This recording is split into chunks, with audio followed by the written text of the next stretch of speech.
Guys, कैसे हो आप सब। आज हम लोग आप सभी के लिए लेकर के आए हैं सेकंड आइसोमॉर्फिज्म थ्योरम, और अगर टाइम इसमें बचेगा तो थर्ड आइसोमॉर्फिज्म थ्योरम भी करेंगे। ठीक है, सिर्फ करने से नहीं होगा क्योंकि हमको हर एक चीज समझाना पड़ेगा, है ना। अगर हो पाएगा तो इसमें इसी में हम लोग मर्ज कर देंगे, नहीं हो पाएगा तो नेक्स्ट वीडियो लेक्चर में थर्ड आइसोमॉर्फिज्म थ्योरम करेंगे। ठीक है, तो आइए फर्स्ट सेकंड आइसोमॉर्फिज्म थ्योरम, क्योंकि फर्स्ट आइसोमॉर्फिज्म थ्योरम मैं ऑलरेडी डील कर चुका हूं। अब आइए हम लोग सेकंड आइसोमॉर्फिज्म थ्योरम पढ़ते हैं। ठीक है, तो आप लोग लिखेंगे सेकंड आइसोमॉर्फिज्म थ्योरम। और एक विशेष बात, मैं देख देख के नहीं पढ़ाता हूं, मैं देख देख करके नहीं पढ़ाता हूं। और आप लोग की भी एक मांग होनी चाहिए। आप कॉलेज कहीं भी पढ़ रहे हैं, आप यूनिवर्सिटी में पढ़ रहे हैं, कॉलेज में पढ़ रहे हैं, ठीक है ना, या फिर आप कहीं ट्यूशन में पढ़ रहे हैं, किसी भी चीज का पढ़ रहे हैं, तो आपका ये पहला मांग होना चाहिए, पहला डिमांड होना चाहिए कि आप बिना देख करके पढ़ाइए। क्योंकि जब तक टीचर बिना देख करके आपको नहीं पढ़ाएंगे, जब तक प्रोफेसर आपको बिना देख करके नहीं पढ़ाएंगे, तो उनका कॉन्सेप्ट क्लियर नहीं है इसका मतलब। तो आपका क्या कॉन्सेप्ट क्लियर करेंगे? तो पहले उनको पढ़ना चाहिए, ये आपका मांग होना चाहिए। तो ऐसा डायरेक्ट आप नहीं बोलेंगे क्योंकि उनको खराब लग सकता है। ठीक है, क्योंकि मैंने अपने टाइम में ऐसा बोला था। ठीक है, अब जिनको खराब लगा मैं कुछ नहीं कर सकता हूं, क्योंकि मेरा भविष्य है, मैं अपने भविष्य को अंधकार नहीं कर सकता हूं। बात समझ रहे ना। तो आपको ये चीज बोलना है कि अगर वो देख के पढ़ाते हैं तो उनको बोलिए विनम्रता पूर्वक, रुद्र रूप धारण करने की आवश्यकता नहीं है, विनम्रता से बहुत कुछ हो जाता है। अगर मीठा पानी रखिएगा ना तो मीठा पानी से बड़े जो है कि चट्टान तैरने लगता है पानी में। राम ने तो वही किया था ना, राम का नाम राम से भी बड़ा है, तभी तो पत्थर जो है कि चट्टान जो है कि पानी में तैरने लगे। तो मधुर रखिए, अपने आप को विनम्र रखिए, है ना। जितना आप पढ़े उतना आप अपने आप को विनम्र रखें, कठोर मत बनाइए। रौद्र रूप उस समय धारण किए जब आवश्यकता हो। बात समझ रहे ना। तो सेकेंड आइसोमॉर्फिज्म थ्योरम मांग यही होना चाहिए, बिना देख के पढ़ाइए, बिना देख के पढ़ाइए, एकदम मांग यही होना चाहिए। ठीक है, और हर एक पॉइंट पर पूछिए कि ये कैसे हुआ, ये कैसे हुआ। सेकेंड आइसोमॉर्फिज्म थ्योरम सर, इसी को हम लोग कहते हैं डायमंड थ्योरम, डायमंड थ्योरम। ठीक है, तो यही चीज आज हम लोग समझने जा रहे हैं। तो सबसे पहले हम लोग एक देखिए, हम आपको समझाएंगे भी और याद करने का ट्रिक भी बताएंगे, एग्जाम में आप कैसे लिख पाएंगे, क्योंकि बहुत बच्चे भूल जाते हैं ना। और एक बार अगर आपको समझा देंगे तो आप आराम से लिख पाएंगे, क्योंकि देखिए समझ जाइएगा ना तो याद नहीं करना पड़ेगा, रट्टा नहीं मारना पड़ेगा। GHN कीजिएगा और ये देखिए थोड़ा सा G से नीचे HN, है ना, और ये देखिए HN, और यहां पर गाना गाएगा, HN गाना गाएगा, हम जुदा हो गए रास्ते खो गए। HN क्या करेगा, ये कहेगा, मैं बताऊंगा कि एच क्या है, एन क्या, सब मैं बताऊंगा, टेंशन मत लीजिए। स्टेटमेंट क्या है, प्रूफ क्या है, मैं सारा बताऊंगा। लेकिन अभी आपको याद करने का ट्रिक बता रहे हैं ताकि आप लोगों को मजा आया समझने में। देखिए GHN हुआ और H और N जुदा हो गया, तो गाना गाएगा, हम जुदा हो गए रास्ते खो गए। फिर कहेगा H और N, मगर हम मिलेंगे, मगर हम मिलेंगे, ये याद रखना, मेरी राह तकना। मिल गया H इंटरसेक्शन N करके। इस प्रकार से पूरा काम होगा। देखिए डायमंड की तरह नजर आ रहा है, इसीलिए इसको कहते हैं डायमंड थ्योरम। अब देखिए हम आपको पढ़ा रहे हैं, स्टेटमेंट बता रहे हैं, स्टेटमेंट, है ना, याद रहेगा कि कैसे कैसे हुआ। हम जुदा हो गए रास्ते खो गए, मगर हम मिलेंगे, ये याद रखना। H इंटरसेक्शन मिल गया। आइए स्टेटमेंट हम लोग पढ़ते हैं कि स्टेटमेंट कहता क्या है भाई साहब, है ना। तो देखिएगा, ध्यान दीजिएगा सर, इफ जब भी स्टेटमेंट लिखेगा तो वहां पर इफ होता है, लेट नहीं होता है। बहुत टीचर लेट लिखा देते हैं जो कि गलत है ना। इफ अगर ऐसा होगा तो ऐसा हो रहा है, फिर आप लेट करेंगे ना प्रूफ में। तो if H and N be the two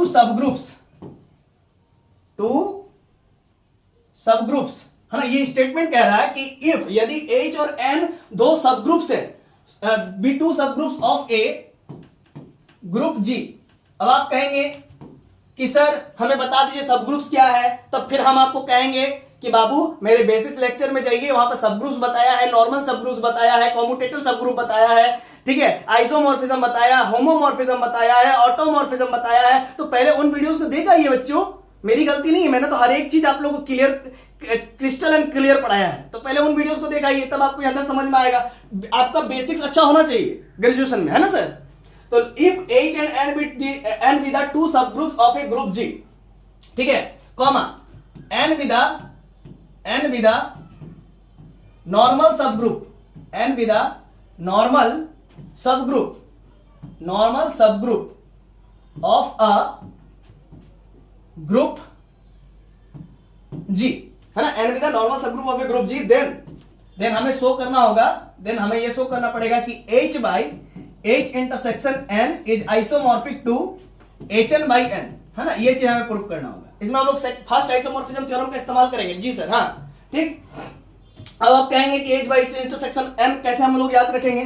देखिए ये देखिए ये H इंटरसेक्शन n है ना, H by H intersection n और Hn by n नजर आया sir? Hn by n clear हो गया कॉन्सेप्ट? तो यही चीज हम लोग को प्रूफ करना है, क्या बुझे ना? ठीक, ये हुआ स्टेटमेंट आपका। अब हम लोग प्रूफ करने जाएंगे, आइए प्रूफ। तो सर यहां पर इफ करके था, अगर ऐसा हो रहा है कि H और N दो सब ग्रुप्स है ग्रुप G का, और N जो है कि नॉर्मल सब ग्रुप है ना ग्रुप G का, देन हमें प्रूफ करना है कि H by H intersection N is isomorphic to Hn by N। ये होगा आइसोमॉर्फिज्म। क्या होता है सर? 1 होना चाहिए, on 2 होना चाहिए, होमोमॉर्फिज्म होना चाहिए G से G डैश में। F such that G to G dash be a mapping is said to be isomorphism if it is homomorphism if it is 1 and on 2, मतलब ये तीन क्राइटेरिया को फॉलो करता, then we can say that yes F is isomorphism। और homomorphism का क्या होता है? तो कि F such that G to G dash be a function or mapping and satisfied the following one condition: f of A operated with B and equals to FA FB under the operation O dash be the operation of second group and O be the operation of first group। ये सब मैं बता चुका हूं already. अब ये सब क्या पढ़ाने का यहाँ पर मतलब है? ठीक है, आइसोमॉर्फिज्म क्या है? अभी मैं सेकंड आइसोमॉर्फिज्म थ्योरम पढ़ा रहा हूं। अगर आइसोमॉर्फिज्म आपको नहीं मालूम है तो फिर आप क्या मालूम है? अब क्यों आए हैं ग्रेजुएशन में? ये भी मैं तीखा सवाल करता हूं। अब जिसको झाल लग रहा है उसको झाल लगे, मैं कुछ नहीं कर सकता हूं, क्योंकि आपका बेसिस क्लियर नहीं है। तो भाई उसके लिए भी तो मैं ऑलरेडी वीडियो बना के रखा हूं, पहले आप उनको देखिए ना, तब ना आपको समझ में आएगा। हाँ, आप लोग मेन बात क्या होता है जानते हैं? आप लोग नहीं प्रोटेस्ट कर पाएंगे। क्यों नहीं प्रोटेस्ट कर पाएंगे? क्योंकि नॉलेज की कमी है। तो नॉलेज को गेन कीजिए मेरे से, बात समझ रहे ना? अगर देखिए बाबा साहब आंबेडकर ने भी कहा था, ये कहे थे कि शिक्षा वो शेरनी का दूध है, जो पिएगा वही दहाड़ेगा, जो नहीं पिएगा वो नहीं दहाड़ पाएगा। ठीक है ना? फिर आप बिल्ली की तरह रहिएगा, शेर कभी नहीं बन पाइएगा। शेर बनना है तो आपको वो शिक्षा के दूध को पीना पड़ेगा, है ना, दिन और रात मेहनत करके पढ़ना पड़ेगा, अपने आंखों को मतलब उसके प्रति लगाना पड़ेगा। ऐसे ही चश्मा थोड़ी लग गया है, बात समझ रहे हैं ना? तो आपको ही पढ़ना पड़ेगा। चलिए, तो अब ध्यान दीजिएगा proof. Let H and N be the two subgroups। हम मान लिए, अब वो कह रहा है कि ऐसा अगर है तब ऐसा होगा। ठीक है, तो late H and N be the two subgroups of a group G। हमने मान लिया जी सर। एंड लेट क्या है भाई? N be the क्या आ रहा था? कॉल वगैरह आ रहा है क्या? N be the normal subgroup of a group G। ठीक है, ये हुआ। मैंने क्या कहा कि बोला था ना कि H और N दो सब ग्रुप है ग्रुप G का, और N नॉर्मल सब ग्रुप है ग्रुप G का, देन ऐसा होगा। तो चलिए हम लोग यहां पर लिखते हैं कि लेट H और N बी द टू सब groups of a group G। हमने ऐसा लिखा, ठीक है सर। इसके बाद मैंने लिखा कि let N be the normal subgroup of a group G। ठीक है, इट फॉलोज डेट अगर नॉर्मल सब ग्रुप होगा तो आपको मालूम है क्या होता है। It follows that normal subgroup का डेफिनेशन आपको मालूम होना चाहिए। Hn इक्वल टू NH हो जाएगा, फिर इज ए सब group of a group G, है ना। इज ए, तब ये क्या हो जाएगा? इज ए सब group of a group G। ये किसके मदद से कर दिए? By the definition of normal सब ग्रुप, बाय इज ए सब group of a group G। ठीक है, इसके बाद हम आप क्या लिखेंगे? अब then we need to show that, हमें क्या शो करना है? अगर ऐसा हो रहा है तो then we need to show that, हमें शो करना होगा कि H by H intersection N is isomorphic to Hn by N। यही ना चीज शो करना पड़ेगा। अब फॉर दिस, इसके लिए फॉर दिस वी कंसिडरिंग, मैं एक बार देख लेता हूं कि कुछ ब्लिंकिंग वगैरह तो नहीं ना कर रहा पीछे से। नहीं ठीक है, क्योंकि लाइट कटा ना अभी, ऐसा होता है कई बार, इसलिए देखना पड़ता है। For this we considering a mapping phi, है ना, एक मैपिंग को हम लोग कंसिडर करेंगे इस चीज को प्रूफ करने के लिए। For this we considering a mapping phi such that, इस प्रकार से कि सच दैट, आप मेरे साथ साथ लिखते चलेंगे, such that phi such that h से लेकर के hn by n। देखिए अब आप कहेंगे कि ऐसा ऐसा आप क्यों कर रहे हैं, लॉजिक समझिएगा सर, लॉजिक समझिएगा। हमें h by h intersection n और को आइसोमॉर्फिक दिखाना hn by n में ना, ठीक सर। तो ऑब्वियस सी बात है, हमको एक तो मैपिंग मानना ही पड़ेगा ना, एक फाई मैपिंग मानना पड़ेगा इन दोनों के बीच में। तो हम क्या कर रहे हैं कि h और hn by n में अगर हम आइसोमॉर्फिज्म दिखा देते हैं, बात समझ रहे हैं ना, तो ये प्रूफ हो जाएगा, ये चीज इजीली प्रूफ हो जाएगा। खैर आइसोमॉर्फिज्म भी दिखाने की आवश्यकता नहीं होगा, सिर्फ ऑन टू दिखा देंगे तो उससे भी काम चल जाता है, ठीक है, क्योंकि ये ऑलरेडी वेल डिफाइंड है। आइए, ये हुआ phi such that h2 hn by n हो गया, and phi is defined as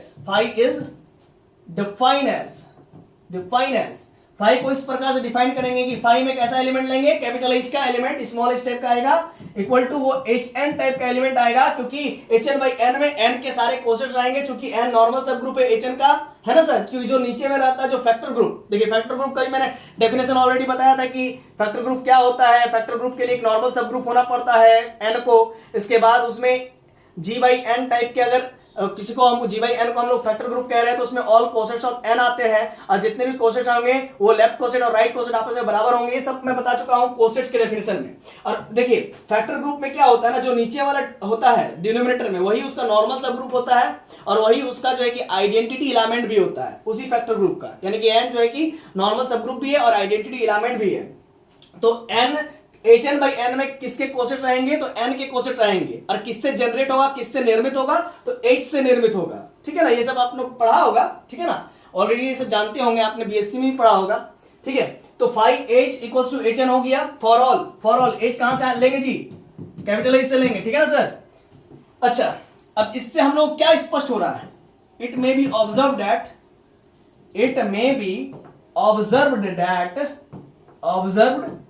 that phi is indeed canonical homomorphism,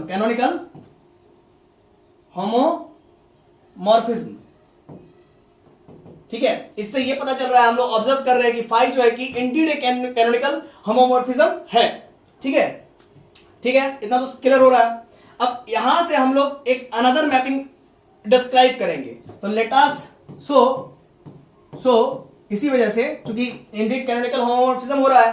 अब कैनोनिकल होमोमॉर्फिज्म क्या होता है, इसके लिए ऑलरेडी मैं एक वीडियो लेक्चर बना रखा हूं, ठीक है, वहां से आप देख सकते हैं, और नहीं भी देखेंगे तो कोई दिक्कत नहीं, सिर्फ आप समझिए कि यहाँ पर एक कैनोनिकल होमोमॉर्फिज्म हो रहा है। फिर आप कहेंगे तो आप भी तो रटा रहे हैं सर, रटा नहीं रहे हैं, मैं बता रहा हूं कैनोनिकल होमोमॉर्फिज्म हो रहा है, ये इस चीज को रिप्रेजेंट कर रहा है, ये ऑब्जर्व यहां से हम लोग कर पा रहे हैं। तो अगर आपको कैनोनिकल होमोमॉर्फिज्म जानना है तो मेरे एक ऑलरेडी वीडियो एक पढ़ा हुआ कैनोनिकल होमोमॉर्फिज्म, तो पहले इस वीडियो कर लेंगे, फिर वहां पर आप लोग जाकर के देख लेंगे कैनोनिकल होमोमॉर्फिज्म क्या होता है। तो it may be observe that phi is indeed canonical homomorphism, so let an another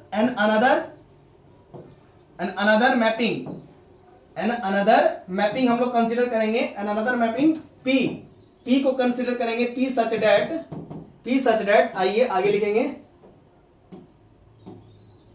p such that क्या होगा, p सच दैट h से लेकर के हम लोग अब g से n to h में एक मैपिंग कंसीडर करेंगे। मतलब देखिए लॉजिक समझिएगा, पहले हम लोग कहां से कहां तक कर रहे थे सर, तो h से hn by n में, तो वहां से हम लोग एक ऑब्जर्वेशन मिला कि फाई एक इंडीड कैनोनिकल होमोमॉर्फिज्म है, इसी वजह से हमने एक अनदर मैपिंग कंसीडर किया p सच दैट अभी भी h ही है, लॉजिक समझिएगा, अभी भी h ही है, लेकिन चूंकि कैनोनिकल होमोमॉर्फिज्म है इसी वजह से हम लोग hn को g लिख सकते हैं, टू h हम लोग ऐसा मैपिंग दिखा सकते हैं या कंसीडर कर सकते हैं। बात समझ रहे हैं कि नहीं समझ रहे हैं, ठीक है, अगर दिक्कत होगा तो आप बताएंगे, ठीक ना। व्हाट्सएप नंबर भी मैं आपको ऑलरेडी दे रखा हूं। तो it may be observe that, यहां से हम लोग कह सकते हैं कि phi is indeed canonical homomorphism, so let an another mapping p such that h g by n to h, ठीक है। और यहां से हम क्या कह सकते हैं, वी मस्ट हैव हम लोग क्या पा रहे हैं कि k जो है ना, जो कि कर्नल ऑफ फाई है, k जो है कि कर्नल ऑफ फाई होता है। कर्नल ऑफ फाई क्या होता है ये भी आप लोगों को अब पता करना है, तो उसके लिए थोड़ा सा मैं बता दूं, कितना डिटेल बताऊंगा भाई। कर्नल ऑफ फाई समझिए क्या होता है, जिसको नहीं मालूम है। मान लीजिए हम कोई ऐसा मैपिंग कर रहे हैं सर, है ना, फाई मैपिंग कर रहे हैं, यहाँ पर a है, यहाँ पर b है, यहाँ पर c है, सबका इमेज e है, ठीक है ना। अगर हम फाई कोई मैपिंग ले रहे हैं, फाई ऑफ a बराबर e मिल जा रहा है, फाई ऑफ b बराबर e मिल जा रहा है, फाई ऑफ c बराबर क्या मिल जा रहा है, e मिल जा रहा है, तो कर्नल ऑफ फाई में वैसे एलिमेंट्स आएंगे जिनकी इमेजेस आइडेंटिटी हो, यानी कि a आएंगे, b आएंगे, c आएंगे, सच दैट कि फाई a इक्वल्स टू ई आना चाहिए, है ना। ई जो है कि सेकेंड ग्रुप का आइडेंटिटी एलिमेंट होना चाहिए, फिर फाई बी बराबर ई होना चाहिए, फाई सी बराबर ई होना चाहिए, आप इसको लिखेंगे, ठीक है। या फिर आप कह सकते हैं कि डायरेक्ट कि कर्नल ऑफ फाई में एक्स टाइप के एलिमेंट आएंगे, सच दैट फाई एक्स बराबर क्या होना चाहिए, ई डैश होना चाहिए, ई डैश भी the second identity element of second group, ये सब तो आप लोगों को मालूम होना चाहिए सर, है ना, ये सब तो आप लोग पढ़ के आए हुए ग्रेजुएशन में, ठीक है। चलिए, बहुत बच्चों को दिक्कत होता है, इसीलिए मैं आपको बता दे रहा हूं, मैं नहीं चाह रहा हूं कि मतलब कोई भी चीज को स्किप किया जाए, ठीक है, लेकिन तो भी, है ना, कर्नल ऑफ फाई, और कर्नल ऑफ फाई यहां पर किसके बराबर होगा, h इंटरसेक्शन n, क्योंकि नीचे में h इंटरसेक्शन n था, h by h intersection n equals to hn by n, मतलब इक्वल्स टू नहीं, isomorphic to hn by n, तो नीचे में जो था उसी को हम लोग कर्नल ऑफ फाई कहते हैं, है ना। तो वहां पर भी एक फर्स्ट आइसोमॉर्फिज्म थ्योरम में क्या था, फर्स्ट आइसोमॉर्फिज्म थ्योरम में आप लोग पढ़े होंगे तो आप लोग को मालूम होगा फर्स्ट आइसोमॉर्फिज्म थ्योरम में क्या था फर्स्ट आइसोमॉर्फिज्म थ्योरम में, कुछ ऐसा था ना, क्वोशंट ग्रुप आइसोमॉर्फिक होगा, every homomorphic image is isomorphic to some quotient group G, ये था ना कि फाई सच दैट G से G dash be an onto homomorphism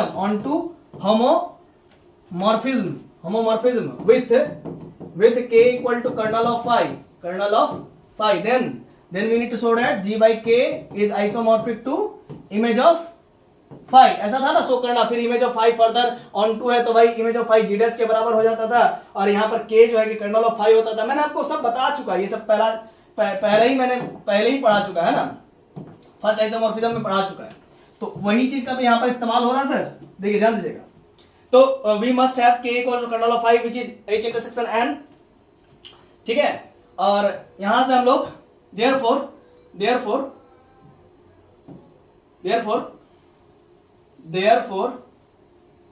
for every element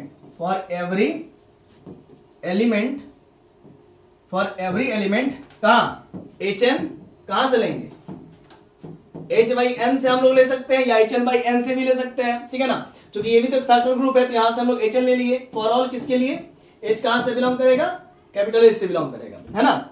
therefore there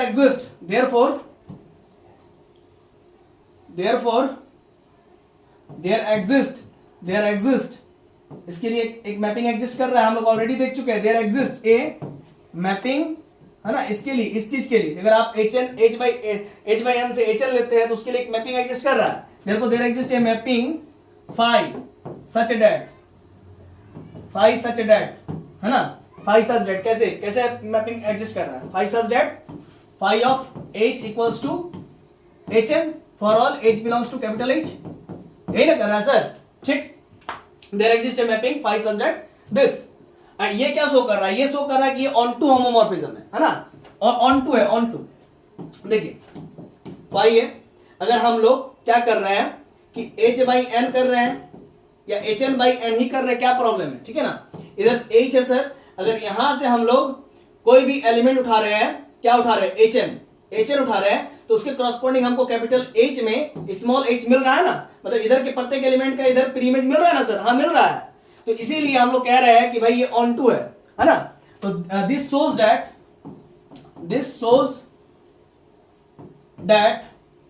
phi is on to, है ना।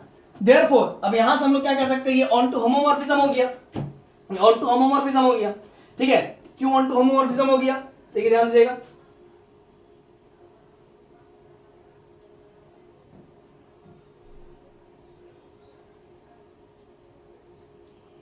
यहां पर कैनोनिकल शब्द आया था, कैनोनिकल होमोमॉर्फिज्म, है ना, ये चीज को रिप्रेजेंट कर रहा है कि ये कैनोनिकल होमोमॉर्फिज्म है। और जब कैनोनिकल होमोमॉर्फिज्म है तो भाई होमोमॉर्फिज्म तो होगा ही होगा, इसी वजह से phi is on to homomorphism, phi is onto homomorphism, समझे सर कि फाई मेरा onto होमोमॉर्फिज्म हो गया, ठीक है। फाई तो मेरा यहां से ये रिप्रेजेंट हो गया कि भाई फाई onto भी हो गया, होमोमॉर्फिज्म भी हो गया। जब फाई onto और होमोमॉर्फिज्म होता है तो फर्स्ट आइसोमॉर्फिज्म थ्योरम, जिसको फंडामेंटल थ्योरम ऑफ अलजेब्रा कहते हैं, fundamental theorem of homomorphism, sorry fundamental theorem of homomorphism जो कहते हैं, है ना। तो वहां से हम लोग क्या कह सकते हैं, वहां से हम लोग कह सकते हैं this shows that phi is onto homomorphism, ठीक है। देयरफॉर बाय, इसी वजह से therefore by first isomorphism theorem, first isomorphism theorem, या इसी को कहते हैं, है ना, या इसी को कहते हैं, थोड़ा सा लैंग्वेज को बढ़ाने के लिए, क्योंकि आपको मालूम है कि आइसोमॉर्फिज्म को ही फंडामेंटल थ्योरम ऑफ होमोमॉर्फिज्म कहते हैं, तो इसीलिए और करके लिख दीजिएगा। और चूंकि एग्जामिनर भी खुश हो जाएगा, पेपर जो चेक करेगा कि बोलेगा कि भाई बच्चा जानता है कि फर्स्ट आइसोमॉर्फिज्म को फंडामेंटल भी कहते हैं। तो therefore by first isomorphism theorem और फंडामेंटल थ्योरम ऑफ होमोमॉर्फिज्म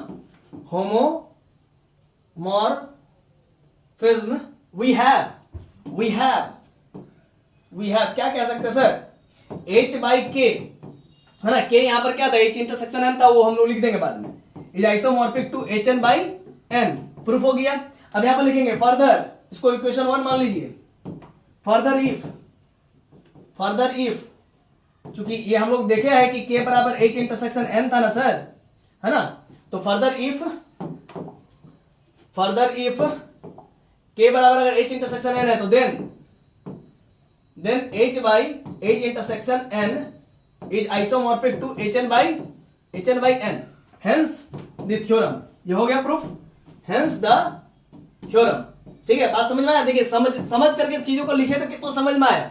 अगर आप बस वही देख के कोई छाप देता तो फिर हो जाता, देख के छापने वाला नहीं भाई। जेरोक्स मशीन आप लोग का यही मांग होना चाहिए, we do not need any xerox machine in our university, we need a human resource. देखिए ह्यूमन रिसोर्स का मतलब क्या होता है, चीजों को सही तरीके से समझा सके। ह्यूमन रिसोर्स का मतलब क्या होता है, जो मानव संसाधन। तो मानव आपका संसाधन कब बनेगा, जब वो आपके हर एक जरूरत को पूरा कर पाए, संसाधन बन जाएगा, मानव संसाधन बन जाएगा। तो आप लोग को ह्यूमन रिसोर्स चाहिए, जेरोक्स मशीन नहीं चाहिए। जेरोक्स मशीन भी आपका एक प्रकार का रिसोर्स है ना, लेकिन वो कैसा रिसोर्स है, वो आर्टिफिशियल रिसोर्स है। आप लोग को नेचुरल रिसोर्स चाहिए, ठीक है ना। आर्टिफिशियली बुक को देख के पढ़ाने वाला नहीं चाहिए, बार बार बोल रहे हैं। कॉपी को देख के पढ़ाने वाला नहीं चाहिए, नोट्स को देख के पढ़ाने वाला नहीं चाहिए। आपको चाहिए ह्यूमन रिसोर्स, वैसा इंसान जो जिनका कॉन्सेप्ट क्लियर हो और जो बिना देख करके पढ़ा सके, है ना, और लिख सके बोर्ड में और आपको समझा भी सके, ठीक है।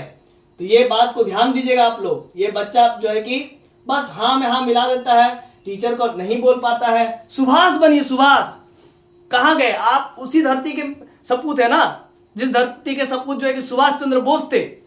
उन्होंने अपने प्रोफेसर से विद्रोह कर लिए थे। क्यों? क्योंकि उनके साथियों को गाली दिया गया था इंग्लिश में, बात समझ रहे ना। तो उन्होंने अपने प्रोफेसर से जो है कि विद्रोह कर लिए थे। मैं नहीं कह रहा हूं कि आप प्रोफेसर से विद्रोह करें, लेकिन विनम्रता से चीजों को रखिए, है ना। आप विनम्रता, जब आप पढ़ेंगे तभी आप रख पाएंगे, आप पढ़ेंगे ही नहीं तो नहीं रख पाएंगे। और अगर आप नहीं पढ़ते हो तो आपको रखने का कोई अधिकार नहीं है ना। आप तभी विचार विमर्श कर सकेंगे, आप काबिल हो पाएंगे जब आप पढ़ेंगे घर में। ऐसे फिर कोई फायदा नहीं है, बात समझ रहे ना। चलिए, आई होप आपको समझ में आ रहा है। सेकंड आइसोमॉर्फिज्म थ्योरम मैंने आपको बताया, डायमंड थ्योरम जिसको कहते हैं। और टाइम बचेगा तो देखिए इसी में हम थर्ड आइसोमॉर्फिज्म थ्योरम भी कर देंगे। 24 मिनट का वीडियो हो गया है ऑलरेडी। आइए कर ही देते हैं ना, थर्ड आइसोमॉर्फिज्म थ्योरम भी कर देते हैं इसी में। चलिए थर्ड आइसोमॉर्फिज्म थ्योरम, या इसको स्टॉप करके नेक्स्ट बना देते हैं वीडियो, ठीक है, ज्यादा बेस्ट रहेगा। चलिए आज के लिए इतना ही हुआ। बहुत बहुत धन्यवाद आपको हम लोग के साथ जुड़ने के लिए। मिलते हैं नेक्स्ट वीडियो में, जहां पर मैं आपको बताऊंगा थर्ड आइसोमॉर्फिज्म थ्योरम, ठीक है।